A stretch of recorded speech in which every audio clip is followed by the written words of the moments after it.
Scalars are quantities that have only magnitude and no direction. They are described solely by a numerical value and appropriate units. Common examples of scalars include mass, temperature, time, speed, and distance. Scalar quantities can be manipulated using regular arithmetic operations like addition, subtraction, multiplication, and division. A vector quantity is a type of physical quantity that has both magnitude and direction. In other words, it is characterized by a numerical value, magnitude, and a specific direction in space. Vectors are commonly used in physics and other sciences to represent various physical quantities, such as displacement, velocity, acceleration, force, momentum, and more. Geometric representation. In this representation, a vector is depicted as an arrow in a coordinate system.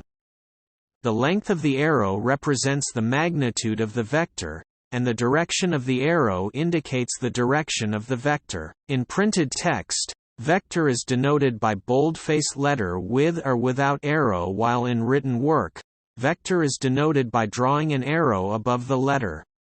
Equal vectors. Two vectors are said to be equal if they have the same magnitude and direction. It means they point in the same direction and have the same length. Locations and starting points of equal vectors do not matter, but they should be parallel to each other and represent the same quantity.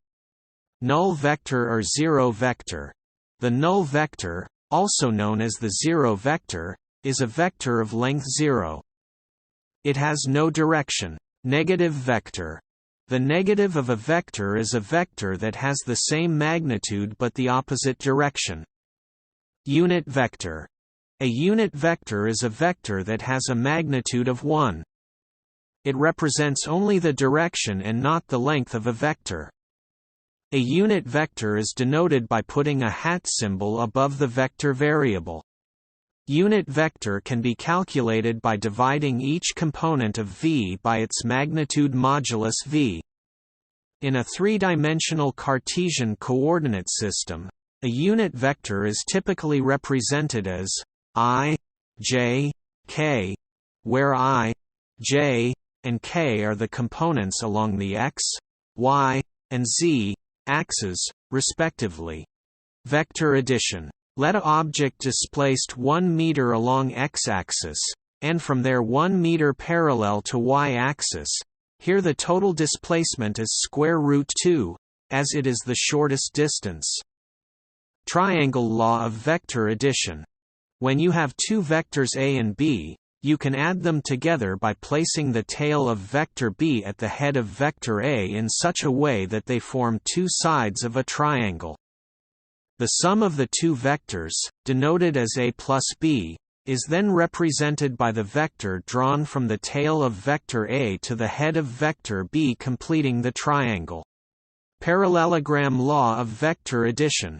Represent vector A and vector B as arrows with their tails placed at the same point. Now, draw the parallelogram using these two vectors as adjacent sides. The direction of the arrows represents the direction of the vectors.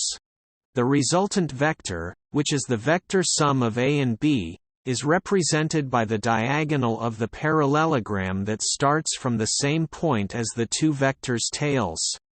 Magnitude of vector A plus vector B equals square root of A squared plus B squared plus 2AB cos theta. And the direction phi equals tan inverse of B sin theta divided by A plus B cos theta. For two vectors, A and B, the subtraction of vector B from vector A is performed by reversing the direction of vector B and then adding it to vector A.